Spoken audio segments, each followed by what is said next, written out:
Right.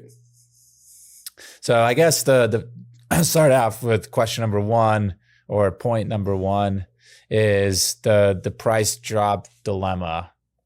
So when a contractor drops their prices by 10+% without any seeming changes to the scope of work, how does that a red flag, or how can it be construed as a red flag?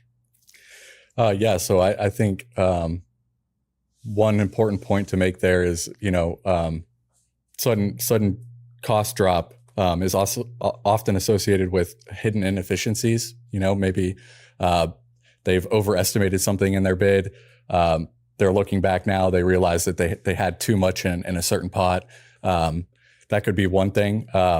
I think most of the time when you see a sudden cost decrease like that, it has to do with desperation for work. It could be vetted through scope review, but I think most often we've seen, being undercut serves as a way to get work really quick. Yeah, especially in this environment, right? Costs of building materials and labor are not decreasing, so they're increasing, right? So to see something drop by 10%, it's kind of like, whoa, okay, why?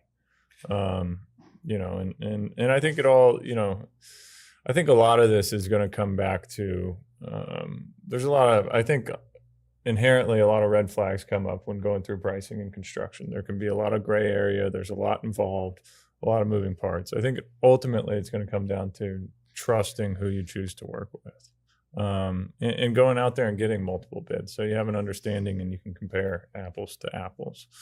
But especially in this environment, a 10% decrease is crazy. I think we would look at that, or at least I would, I don't know, on your end, look at that like if we were looking at it from a subcontractor, it would probably kind of be put in the pile of, okay, there's something wrong here. There's something missing, something going on. Yeah. Yep. Yeah. And so how does this pose a risk to the owner? Well, I think there's a couple different things. Just because you're presented with this great deal up front doesn't mean that is the great deal all the way through the project, right? Because let's say the contractor's bid with inefficiencies, and now they don't have a full understanding of the scope. Now they're already low on their budget, and now they're taking on this project where they may get hung up on something where they didn't properly account for it, or they didn't have it included, or the money that they took out of their bid was actually supposed to cover that item now. And now we're stretching out the timeline of the project. We're throwing additional resources at it that weren't originally accounted for, additional man hours, labor, all the additional office time that is associated with that. I think so. Just seeing something for what it's valued at on paper in the beginning is not necessarily what it's going to be worth at the end. And those in-between costs are what could have, what the money that you could have saved going with that original contractor that had it fully vetted. Yeah. I mean, one of the ways that I've always looked at it, and this was drilled into me at a previous company that I worked at. It was an AC company, and my boss at the time was adamant that if for the price to change, the scope has to change, because we're giving the customer the best price at that moment. Right. So, people customers and with as a GC and with subs, they come to us all the time and go, well, why is this so much? Well, that's the price of this particular project based on the information that we have presented. And for any of the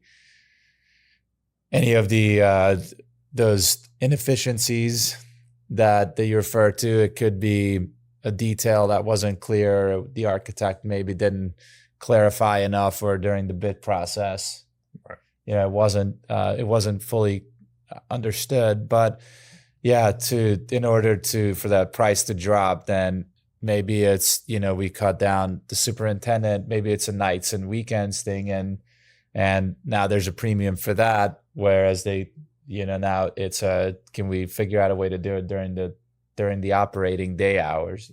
Right. Yeah.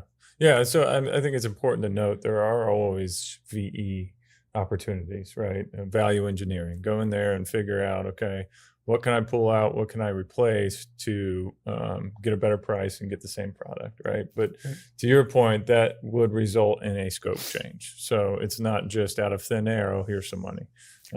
It's effort, it's scope change, it's digging into it, looking at what can and can't be done to try and save some money there. It's not just a, oh, by the way, everything stays the same and we drop 10%. Because then why didn't you give me the 10%? Why did I have to come back and ask for that? How did that happen? Where did that 10% come from? And especially if you're talking about, a couple $1 million contract, that's a couple $100,000. Where did that come from? What did you do wrong the first time? And unfortunately, you have a lot of contractors out there that, and I won't say a lot, some that love the gray area. They want to operate in the gray area, right? Because guess what? Now all of a sudden they're low by 10%. Now you contract with them, and oh, by the way, here's a change order. And then what do you do at that point? To your earlier point, do you stop the project?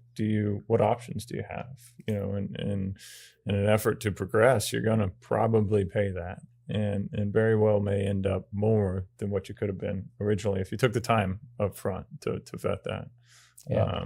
The contractors. But to that point of gray area, I think ensuring that those plans are well vetted and there is no gray area or limited gray area for questions to come up is a good way to kind of mitigate that risk as well.